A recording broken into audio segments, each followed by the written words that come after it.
Evening, everybody. Simon, Ian, and the team at the Pompey Politics podcast have asked me to say a few words as we come to the end of conference season around Reform UK's party conference, which took place early in the season. It was the first political party to have their conference in Birmingham this year, and I couldn't attend in person. I had an operation around that time and was recovering.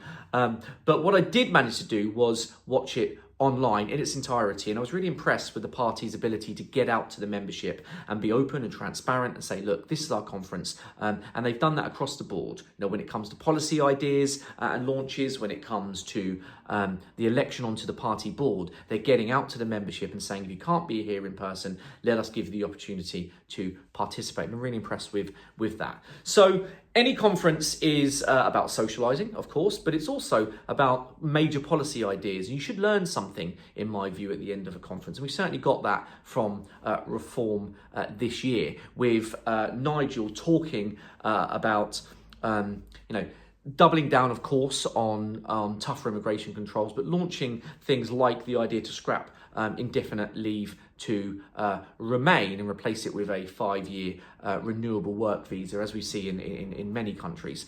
There was lots of talk around funding for things like crime and law and order, an issue particularly important to my heart, with 17 billion going into cutting crime, and that of course includes the additional recruitment of police officers. But what was refreshing was to hear that, an acknowledgement of the difference between feeling safe and being safe. It's no good just telling people there are more police officers and you're safer if you don't feel it.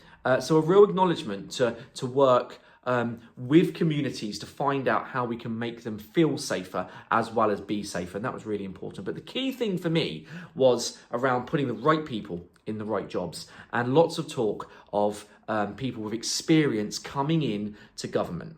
Okay, so if you're a teacher, if you are a doctor, if you're a retired chief constable, the party wants to use that talent to say, right, let's go into the Home Office. Let's take you into the Department for Education. Let's take you into the Department for Health, so that we're shaping policy and ideas from those who have experience, not just career politicians who have kind of never worked a day in their life, some of them, and worked their way up through political associations, and that was really, really reassuring. Now, I've had a look at some of the other conferences as well. It was interesting to me that we saw a lot of singing of the national anthem and waving flags, something that I don't think the Liberal Democrats would ever dream of doing, but all of a sudden they're very keen on that.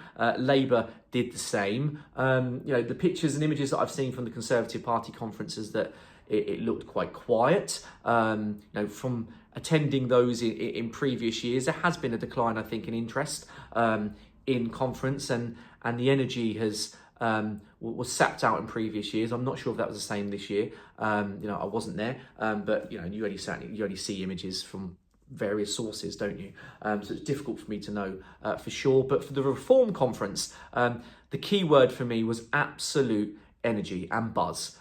It felt to me, from speaking to people that were there and from watching it online, that the party are serious about being a government in waiting. They're serious about having conversations with the membership to say, come on, let's take you with us. And they're serious about turning this strength of feeling that we're seeing across the nation at the moment into votes and into wins at the ballot box. So a high energy conference, which was super professional in my eyes, and will only grow from strength to strength in the forthcoming years, and I look forward to attending in person next year. Perhaps I can come back on and let you know what it's like being around the fringe events.